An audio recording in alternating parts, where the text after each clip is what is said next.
Assalamualaikum warahmatullahi wabarakatuh. Alhamdulillah wassalatu wassalamu ala Rasulillah.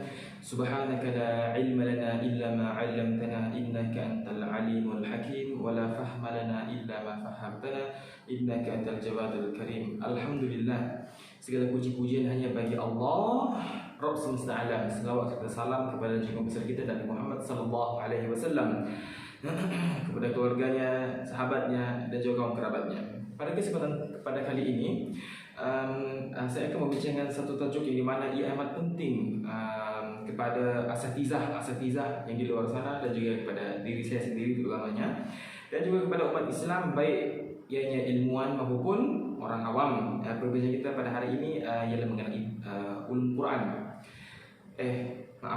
Bukan ulum Quran. Perbincangan kita pada hari ini ialah ulum hadis. Ulum hadis. Pada kali ini saya juga akan memberikan beberapa skop perbincangan kepada beberapa bahagian, yaitu yang pertamanya status hadis di dalam Islam, yang kedua kepentingan memahami disiplin ulum hadis sebelum menafsirkan sebarang hadis, dan yang ketiga menerangkan mengenai hadis sahih, hasan, dhaif dan maudhu, dan syarat-syarat untuk meriwayatkan hadis dhaif. Dan yang keempat hanya untuk mengkategorikan status hadis, yakni mutawatir, masyhur, aziz, gharib, marfu, mauquf maupun dhaif, maudhu, dalam menafsirkan, menyusun dan memperoleh sekurang-kurangnya.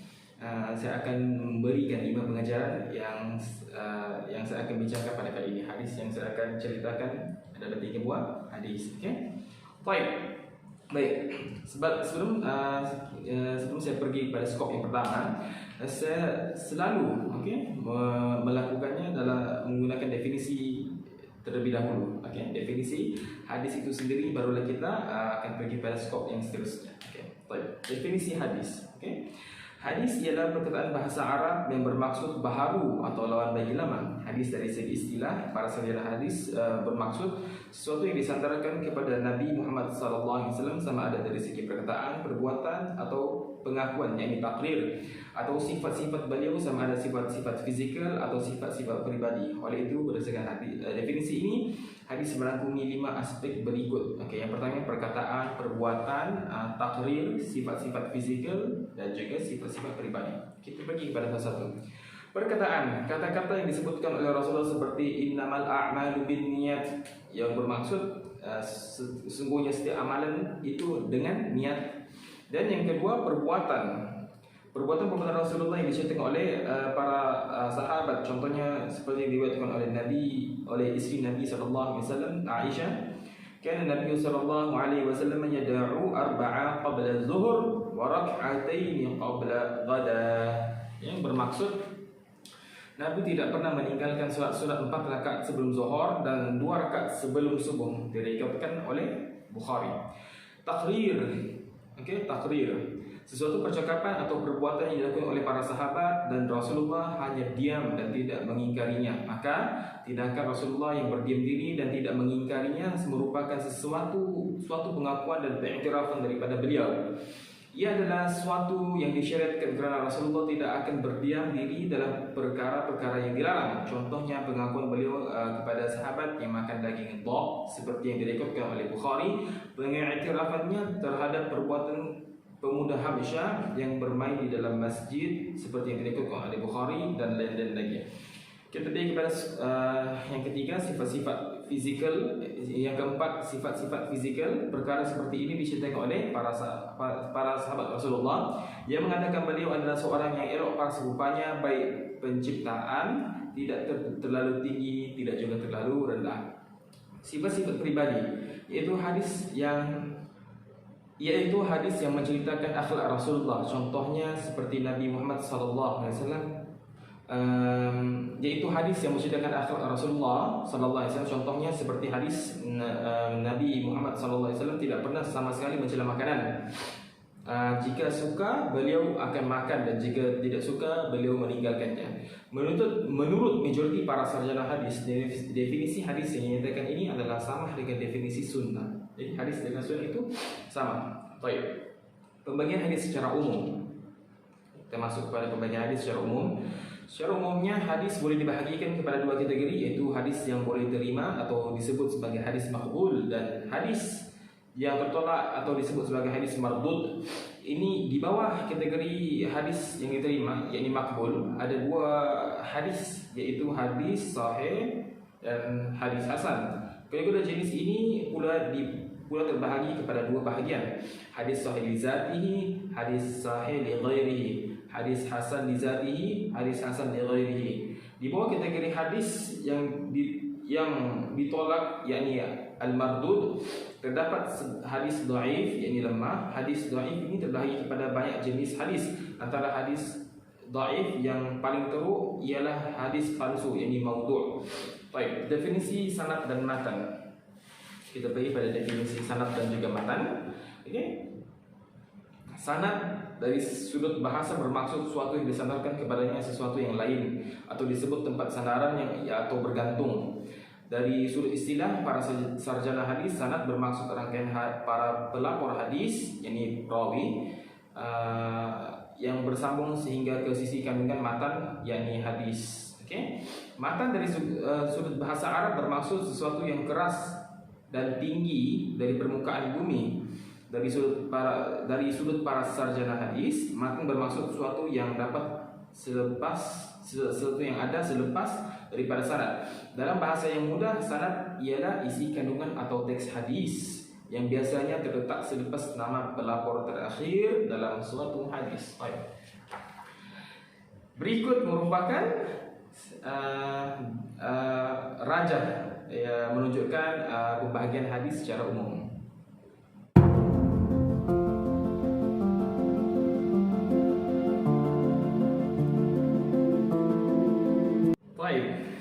Kita pergi kepada status hadis dalam Islam. Okay. As-Sunnah adalah penafsiran terhadap ajaran Al-Quran yang merupakan implementasi realistik serta ideal dalam dunia Islam. Kepribadian Nabi SAW adalah merupakan lambang Al-Quran dan sebuah ajaran Islam, sebagaimana hal ini pernah disampaikan oleh Ummul Mukminin Aisyah radhiyallahu anha tatkala ditanya tentang akhlaknya Rasulullah SAW. Beliau menjawab, akhlaknya adalah Al-Quran. Sahih hadis riwayat Muslim. As-Sunnah di samping sebagai penafsir terhadap ajaran Al-Quran juga berfungsi sebagai rujukan dan sumber petunjuk kedua selepas Al-Quran. Petunjuk itu akan terus mengalir ke dalam bidang syariah, hukum dan fikih serta meliputi seluruh aspek kehidupan manusia. Umat Islam telah sepakat menjadikan sunnah sebagai salah satu dasar hukum untuk beramal ibadah kerana sesuai dengan yang dikehendaki Allah. Kesepakatan umat Islam dalam mempercayai, menerima dan mengamalkan segala ketentuan yang tergandung di dalam sunnah sudah dilakukan sejak zaman Rasulullah SAW masih hidup. Setelah beliau wafat, semenjak masa Khulafaur Rasyidin sehingga masa-masa seterusnya, tidak ada yang mengingkari hukum ini, yakni hukum sunnah, hukum hadis dalam perjalanan sejarah Islam. Banyak peristiwa yang menunjukkan adanya kesepakatan untuk menggunakan sunnah Rasulullah SAW sebagai sumber hukum Islam. Salah satunya adalah yang disebut oleh Imam Ahmad bin Hanbal seperti berikut. Kata-kata Imam Ahmad bin Hanbal dinukilkan, ketika Abu Bakar dibaiat menjadi khalifah, ia pernah berkata, saya tidak akan meninggalkan sedikit pun sesuatu yang diamalkan atau dilakukan oleh Rasulullah SAW. Sesungguhnya saya takut tersesat bila meninggalkan perintahnya. Jadi di sini dapat dikatakan bahawa kedudukan sunnah dari segi statusnya sebagai dalil dan sumber rujukan Islam menempati posisi yang sangat baik setelah Al-Quran. Hal ini dapat dilihat dalam hadis seperti berikut, bahawa ketika Rasulullah SAW hendak mengutus Mu'az bin Jabal ke Yaman, beliau bertanya kepada Mu'az, bagaimana engkau menghukum sesuatu perkara jika diajukan kepadamu? Maka Mu'az menjawab, aku akan berhukum berdasarkan kitabullah, yakni Al-Quran. Rasulullah bertanya lagi, apabila engkau tidak menemui di dalam kitab Allah? Mu'az berkata, aku akan berhukum dengan sunnah. Rasulullah SAW bertanya lagi, bagaimana jika engkau juga tidak menemuinya di dalam sunnah dan kitab Allah? Mu'az menjawab, aku akan berijtihad dengan menggunakan akalku. Rasulullah menepuk dada Mu'az dan berkata, alhamdulillah atas taufik yang dianugerahkan oleh Allah kepada utusan Rasulnya. Baik. Hadis berkenaan menerangkan mengenai kedudukan sunnah. Okey.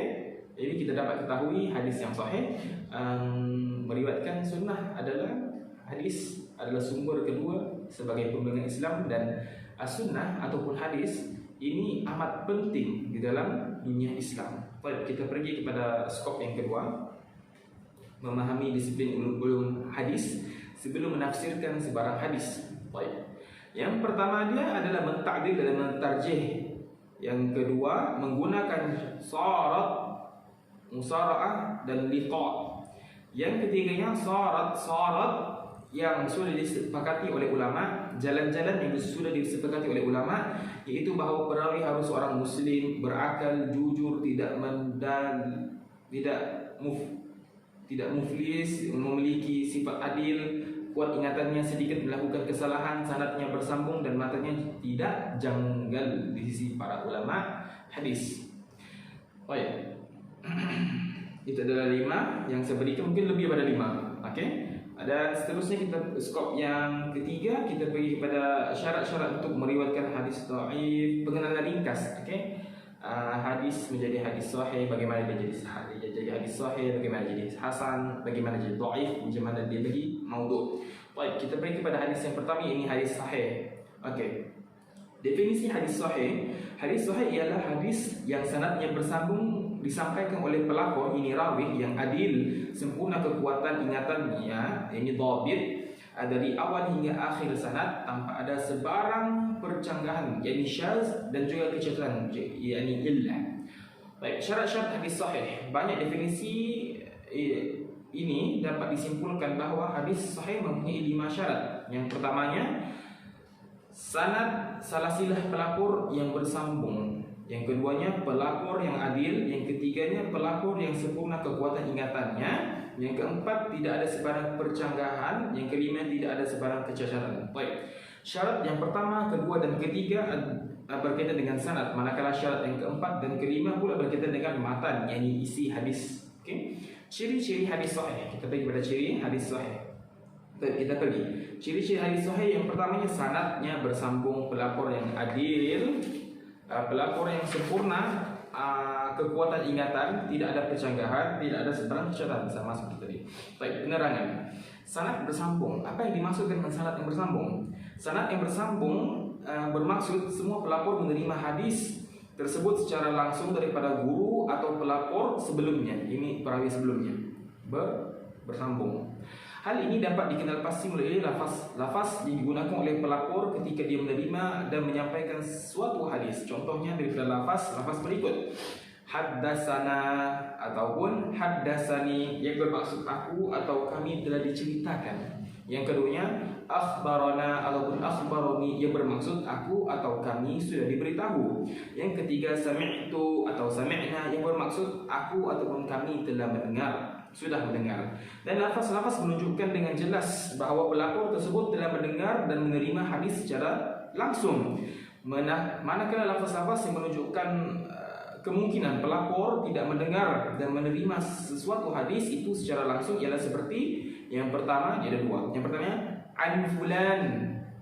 Okey, yang bermaksud daripada si fulan, ataupun an fulana qala. Okey, yang bermaksud si fulan sudah berkata. Ini ciri-ciri lafaz-lafaz hadis yang menunjukkan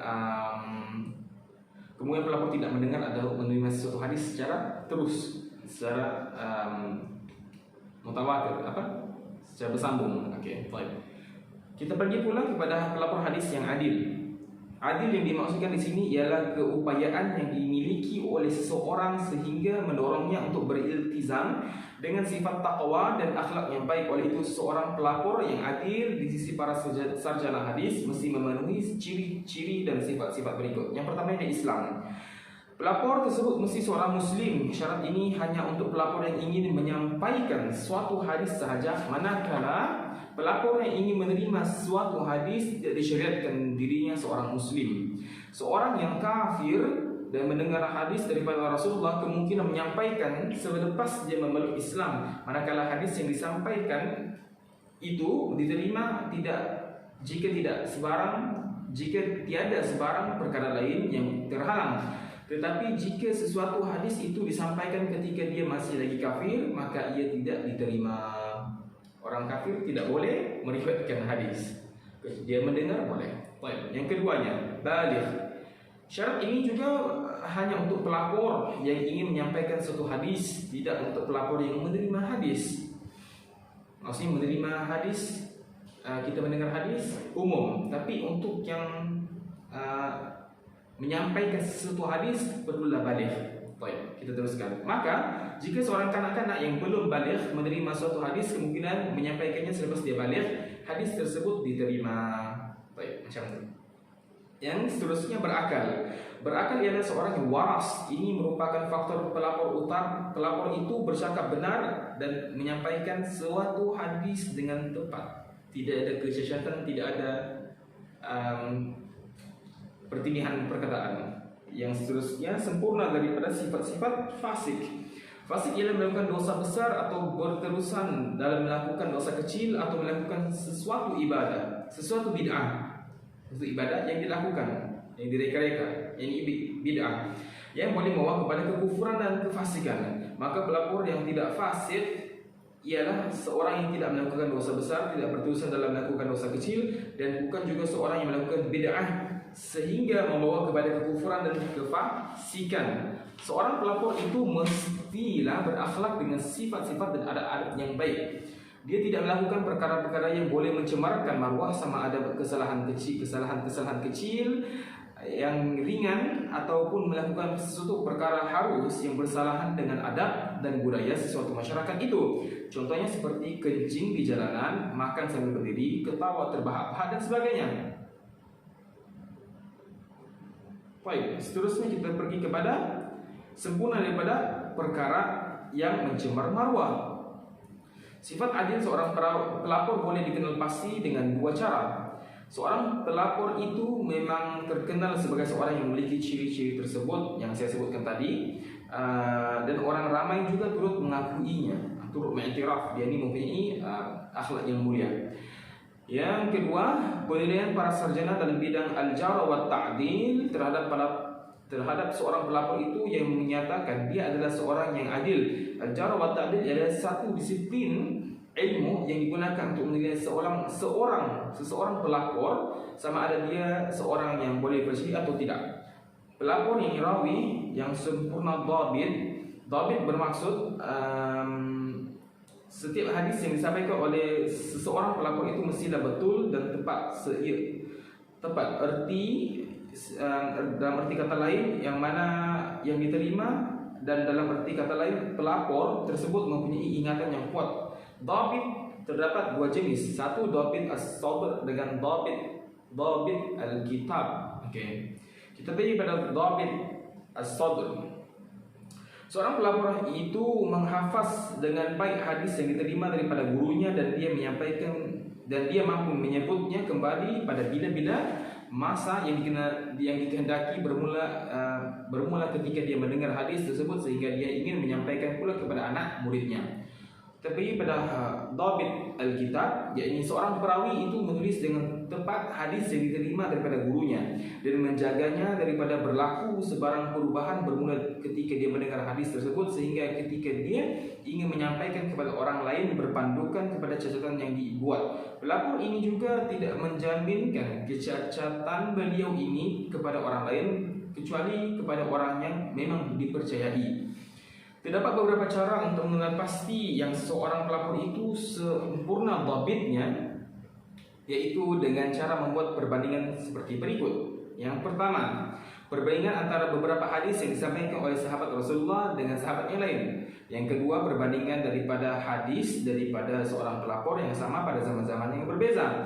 Yang ketiganya, perbandingan antara hadis para pelapor yang menjadi anak murid kepada seorang guru yang sama. Yang keempat, perbandingan antara hadis seorang ahli hadis dengan ahli hadis yang lain yang sama taraf dengannya semasa mengajar.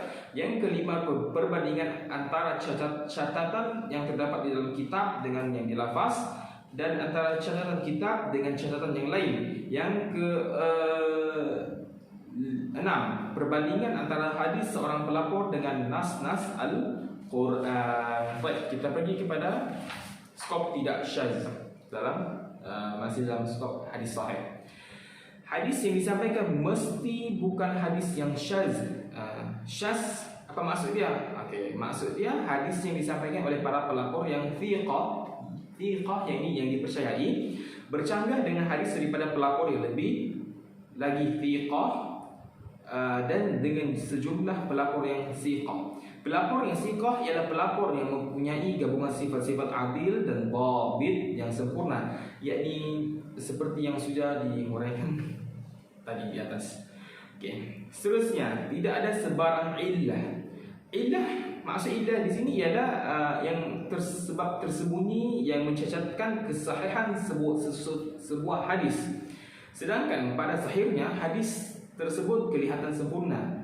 Ianya dapat dikenal pasti melalui kajian dan penelitian yang dibuat oleh para sarjana hadis.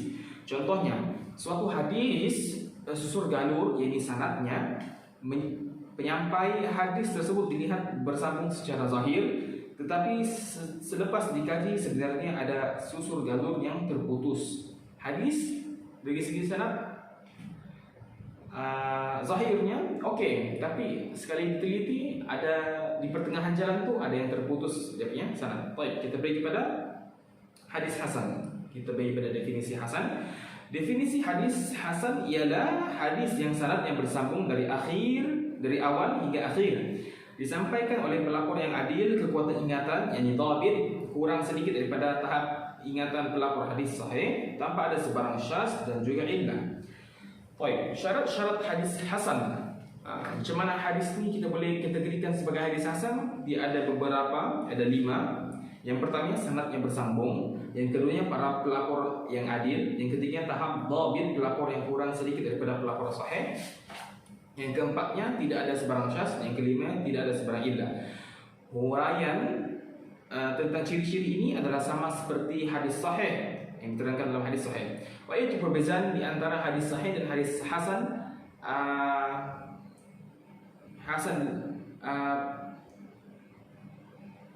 Ialah para pelapor hadis sahih mempunyai tahap dhabit yang sempurna, manakala pelapor hadis hasan sama ada sebahagian atau semuanya mempunyai tahap dhabit yang kurang sedikit berbanding pelapor hadis sahih. Persamaan dan perbezaan di antara hadis sahih dan hadis hasan ada 4. Yang pertama, sanad bersambung, pelapor yang adil, tidak ada sebarang syaz, tidak ada sebarang illah. Baik, kita pergi pada hadis yang dhaif. Hadis dhaif. Definisi hadis dhaif. Dhaif bermaksud lemah dari segi bahasa Arab. Jika hadis dhaif ialah hadis lemah, jadi hadis dhaif itu hadis lemah. Okey. Menurut sarjana hadis, definisi hadis dhaif ialah hadis yang tidak menepati ciri-ciri hadis sahih dan hadis hasan berdasarkan ciri-ciri yang sudah dihuraikan sebelumnya. Boleh rewind saya punya video. Okay.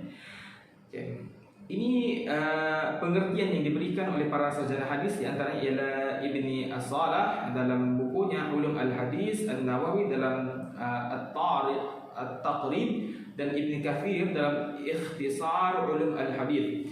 Al-Hafiz Ibn Hajar Al-Asqalani dalam bukunya An-Nukat ala Ibn Salah menyatakan hadis dhaif ialah hadis yang tidak memenuhi ciri-ciri hadis maqbul, yakni hadis yang diterima. Definisi yang diberikan oleh Al-Hafiz Ibn Hajar ini lebih ringkas dan ianya lebih menyeluruh kerana ianya menghimpunkan syarat-syarat hadis sahih dan juga hadis hasan. Seperti yang disebutkan sebelum ini, hadis maqbul ialah hadis yang terima. Ialah yang pertamanya sah pada status hadisnya sah. Okey. Sah disebabkan oleh faktor lain. Yang ketiganya baik pada statusnya. Yang keempat baik disebabkan oleh faktor lain. Kesimpulan,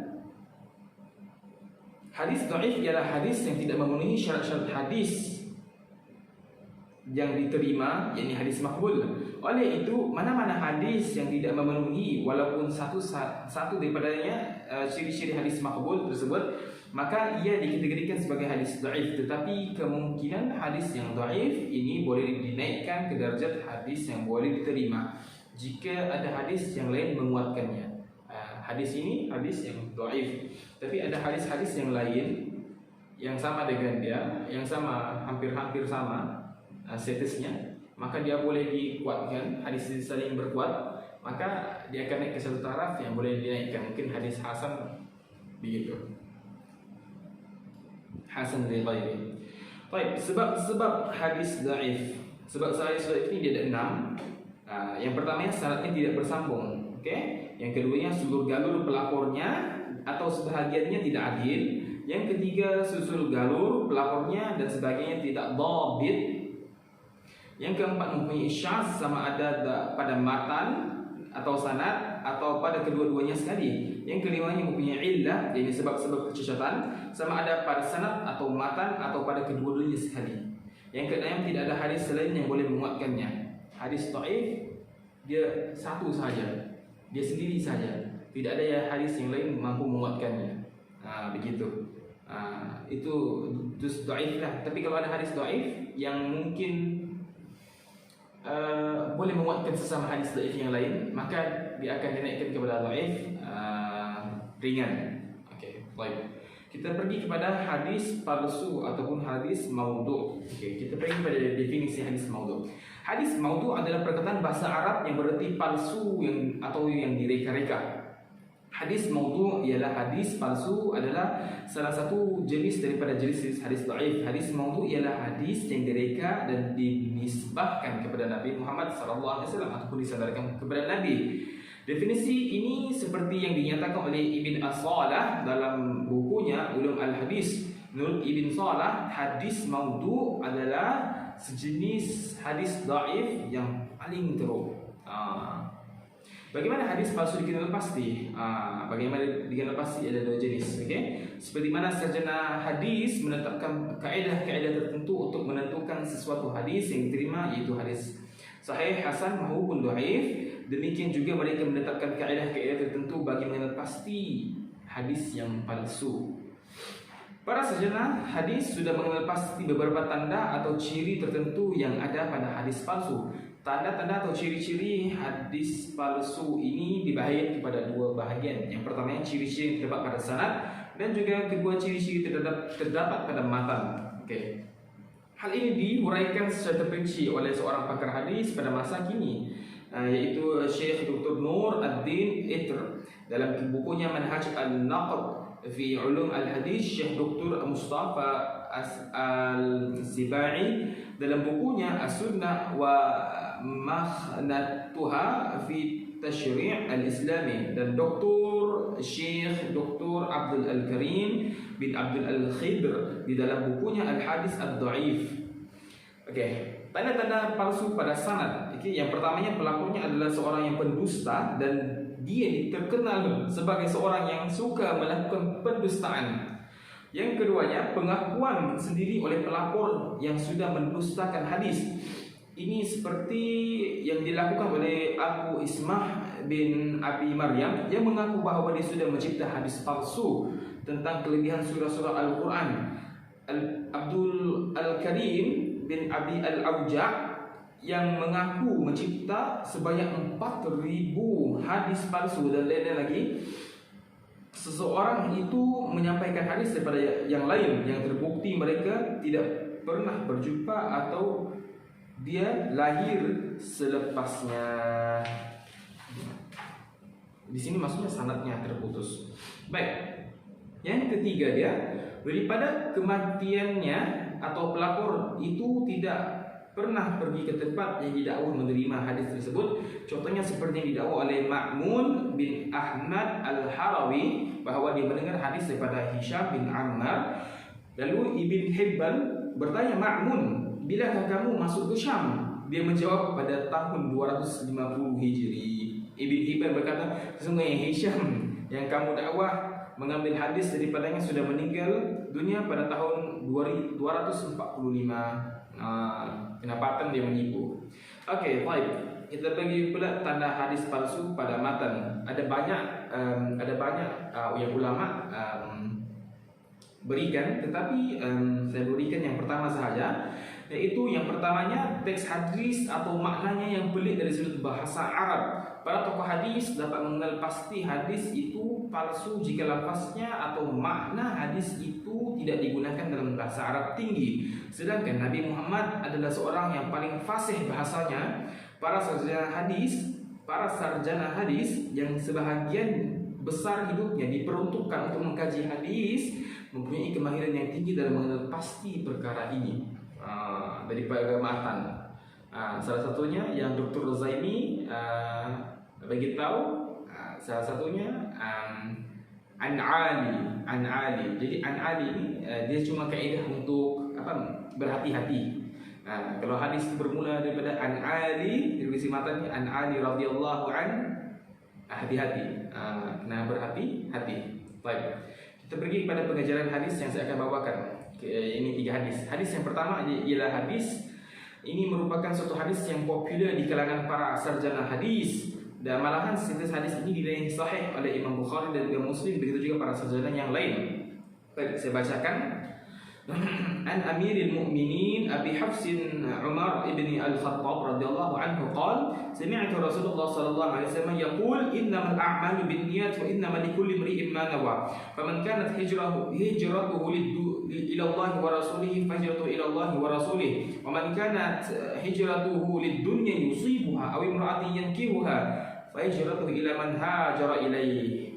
Rawahul Imam al-Hadith Abu Abdullah Muhammad ibni Ismail ibni Ibrahim ibn Mughirah ibn Bardiz Bahu al-Bukhari al-Ju'fi Raqam 1. Wa Abu al-Husain Muslim ibn Hujjaj ibn Muslim al-Qushairi an-Naisaburi radhiyallahu anhuma fi sahihaihima adzaini huma asahhu kutubil musannafah. Baik. Terjemahan hadis, maksud hadis saya ambil cuma daripada matannya dari Amir al-Mu'min Abu Hafs ibn Al-Khattab radhiyallahu anhu berkata, aku mendengar Rasulullah bersabda, sesungguhnya setiap amalan berdasarkan niat, dan sesungguhnya setiap orang yang mengikut yang dia niatkan. Maka siapa yang hijrahnya kepada Allah dan Rasul, maka hijrahnya kepada Allah dan Rasulnya. Dan siapa yang hijrahnya kerana dunia dan dia dapati atau yang dia dapatinya atau perempuan yang dikahwininya, maka hijrahnya mengikut apa yang dia hijrahkan kepadanya. Baik, dakhrij hadis daripada riwayat Al-Bukhari dalam permulaan kitab sahihnya, Muslim, Abu Dawud, At-Tirmidzi, Ibn Majah, An-Nasa'i, Ahmad dalam Al-Musnad, dan Ad-Darqutni, Ibn Hibban, dan Al-Baihaqi. Okey, syarah hadis niat. Okey, hadis yang pertama ini diriwayatkan oleh Imam Bukhari dan Muslim dari Sayyidina Umar Al-Khattab, bergelar Amir Al-Mu'min, raja segala orang yang beriman. Beliau khalifah Islam yang kedua, terkenal sebagai seorang yang berani dalam urusan menegakkan kebenaran. Orang Islam menyebut beliau dengan panggilan Abu Hafs, artinya bapa singa, mengingat keberanian kepahlawanan beliau itu. Beliau banyak juga meriwayatkan hadis semuanya berjumlah kira-kira 569 hadis. Di antara hadis itu ialah hadis yang pertama ini, hadis niat, innamal a'malu binniyat. Okey, nilai hadis ini, hadis yang pertama ini adalah mempunyai martabat dan nilai yang tinggi dalam jurusan hukum Islam, kerana banyak di antara hukum itu didasarkan kepadanya. Ulama hadis sepakat mengatakan tentang ketinggian nilai hadis ini dan tentang sahihnya hadis ini. Imam Syafi'i dan imam-imam yang lain berpendapat bahawa hadisnya ini, hadis niat ini adalah sepertiga Islam, kerana perbuatan seorang ada dengan hatinya dan lidahnya atau dengan anggotanya, ini perbuatan. Manakala niat ialah salah satu daripada 3 tersebut, maka yang 2/3 ada pada 2 hadis ini, iaitu innal halalul bayyin wal haramu bayyin, yang bermaksud sesungguhnya yang halal itu nyata dan yang haram itu nyata. Okey, yang keduanya min husnil islamil mar'i tarkuhu ma la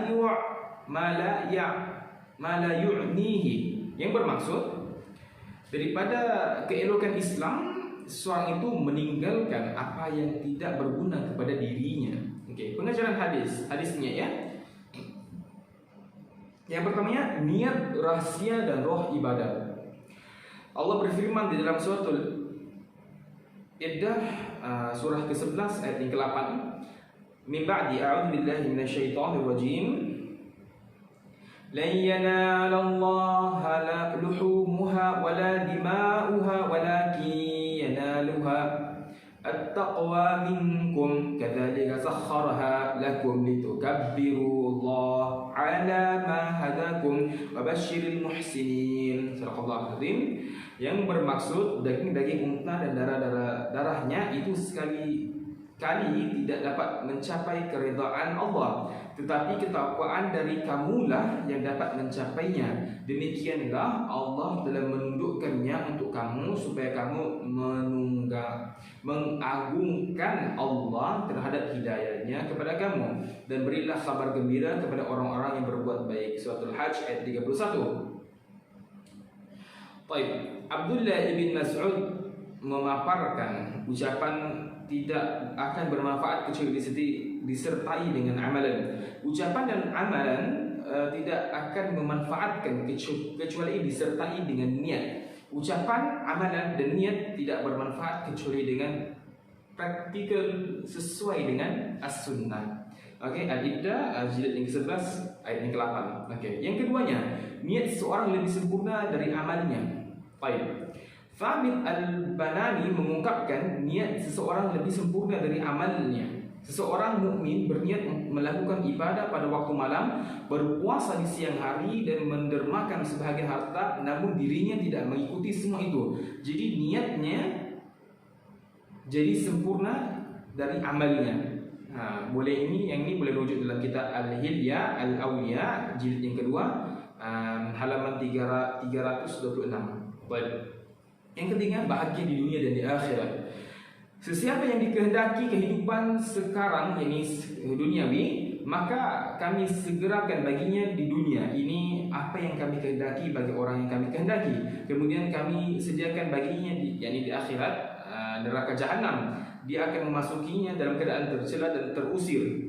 Dan siapa dikehendaki kehidupan akhirat dan berusaha ke arah itu dengan bersungguh-sungguh, sedangkan dia bermain, maka mereka itulah orang yang usahanya dibalas dengan baik. Surah Al-Isra ayat 18 hingga ke-19. Yang keempatnya, niat adalah asas dalam perbuatan. Kena ada buat, sebelum kita nak buat tu kita ada niat dulu. Contohnya, nak ambil wuduk, kita ambil wuduk. Ya, macam tu. Baik.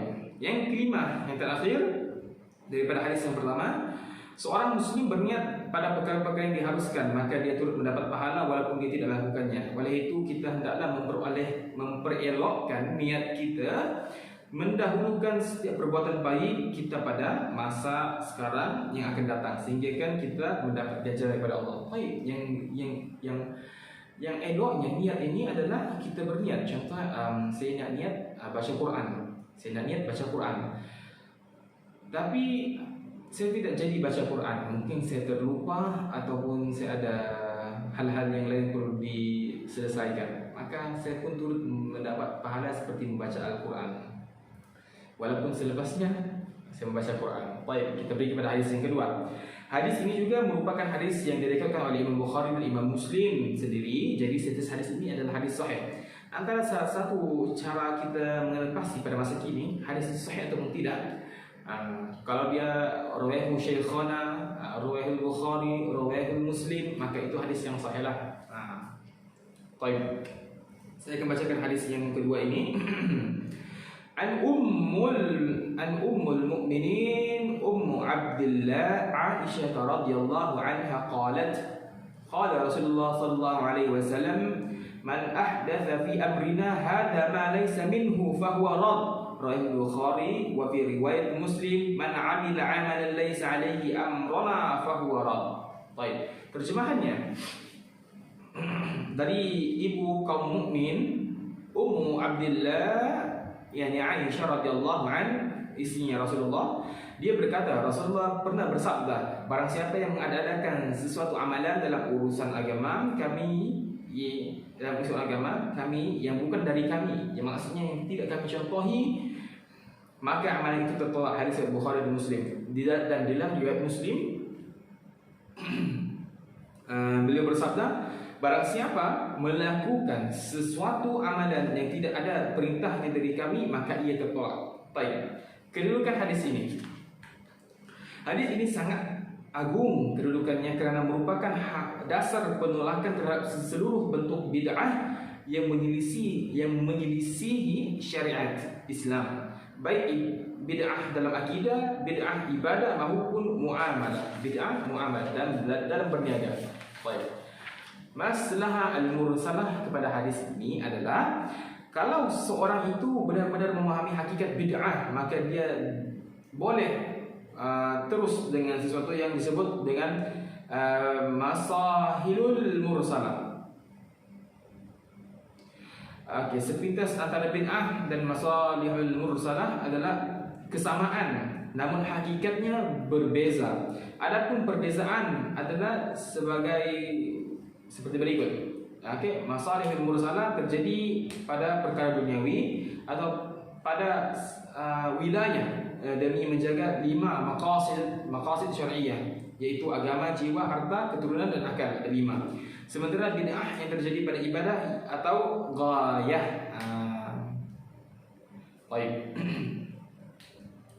Bid'ah, okay, suatu topik yang konspirasi sekarang ini paling hangat. Okey, baik. Bid'ah yang dimaksudkan bid'ah dalam maqasid syar'iyyah, yakni agama, jiwa, harta, keturunan dan akal ini boleh dibezakan dengan bid'ah yang terjadi pada ibadah. Bid'ah ini cuma terjadi pada ibadah dalam kehidupan seharian, tidak termasuk dalam kehidupan duniawi, kehidupan dunia. Contohnya masyarakat hari ini, kalau imam solat di masjid, dia pakai apa? Dia pakai sejadah, dia pakai mikrofon, dia pakai aircon, kan? Maka itu bid'ah? Tidak, itu urusan dunia.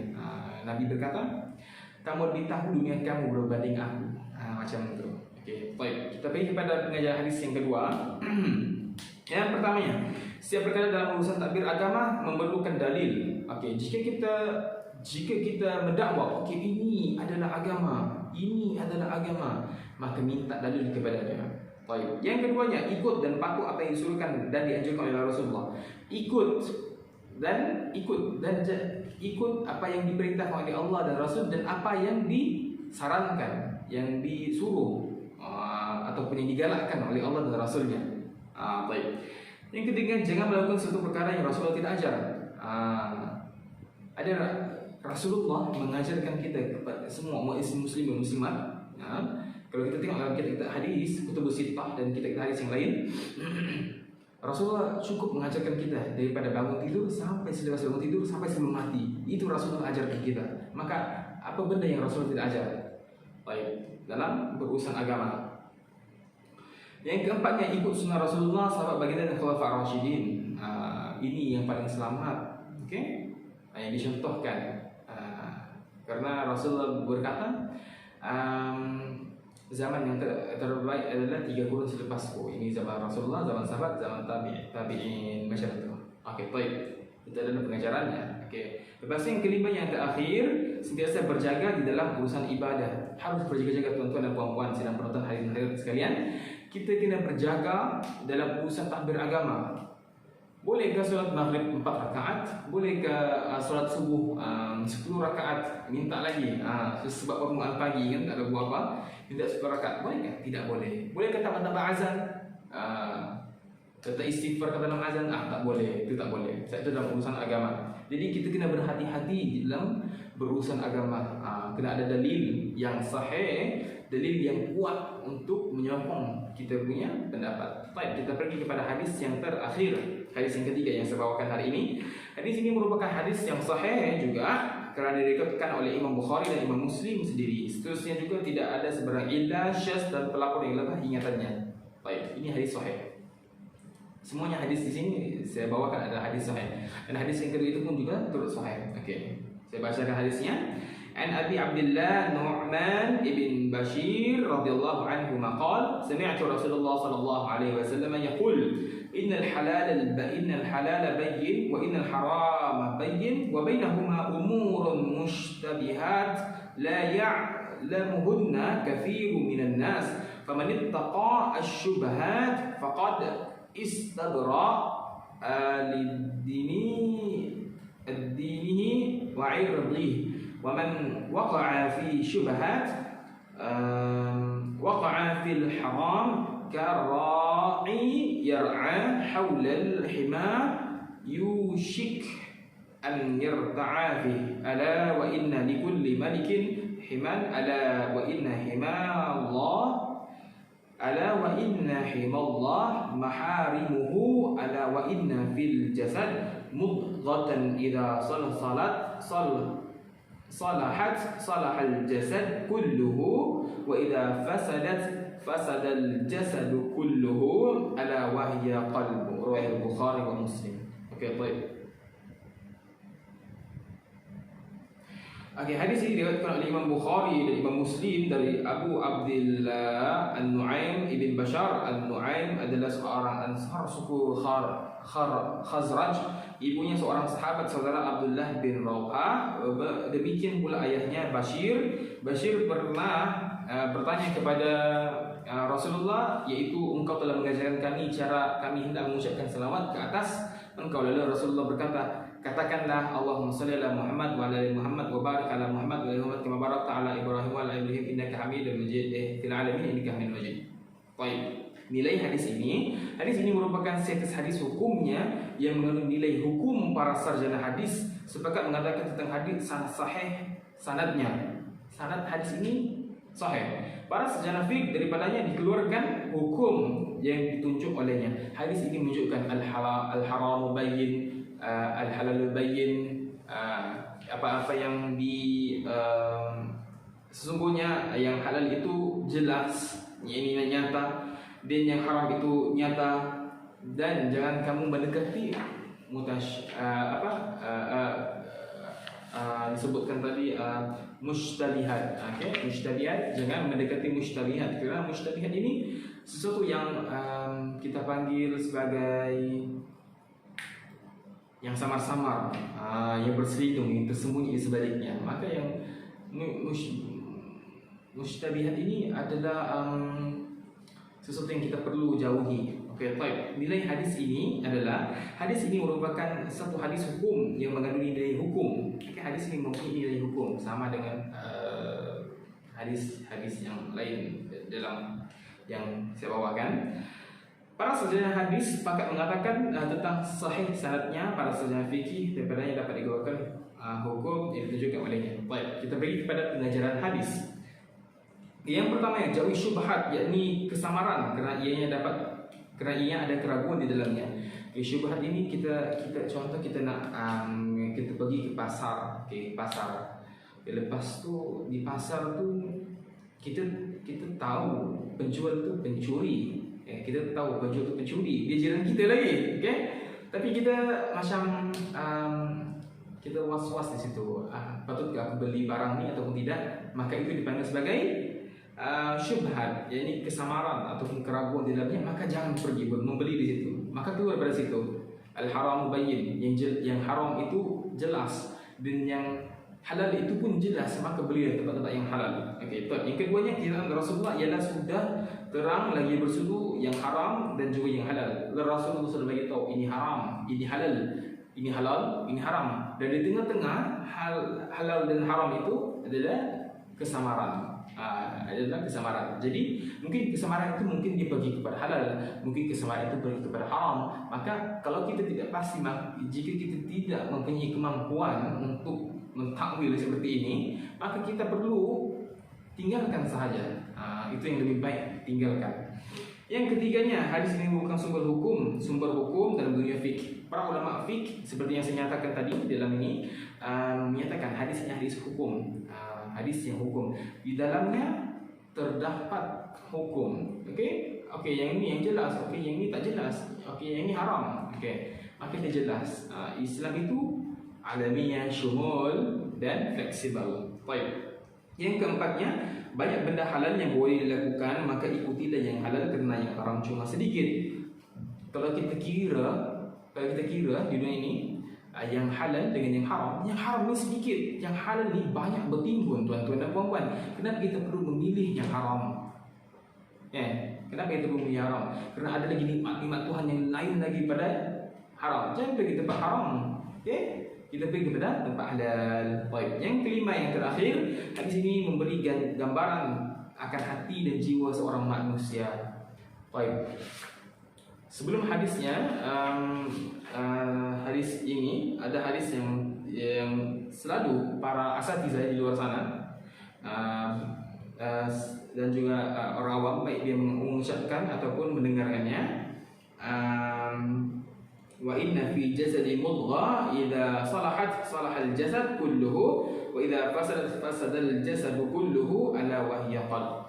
Okey, yang di mana disebutkan jika baik dia, maka baiklah jasad itu keseluruhannya, dan jika rosak ia, maka rosaklah keseluruhannya. Dan ketahuilah ia adalah jantung, qalbu, jantung, ini hati. Ini yang dimakan, kita makan. Contohnya kita makan. Ada lagi satu hadis yang beritahu setitik alkohol masuk ke dalam tubuh kita, maka sekecil jarum Allah bagi dekat hati kita. Sekecil jarum, titik hitam di jantung kita.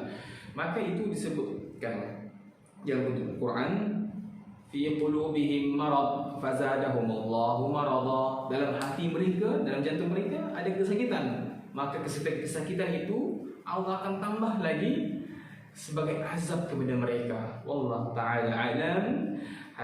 Akhir sudah pembentangan saya pada hari ini. Aqulu qawli hadza, wassalamualaikum warahmatullahi wabarakatuh.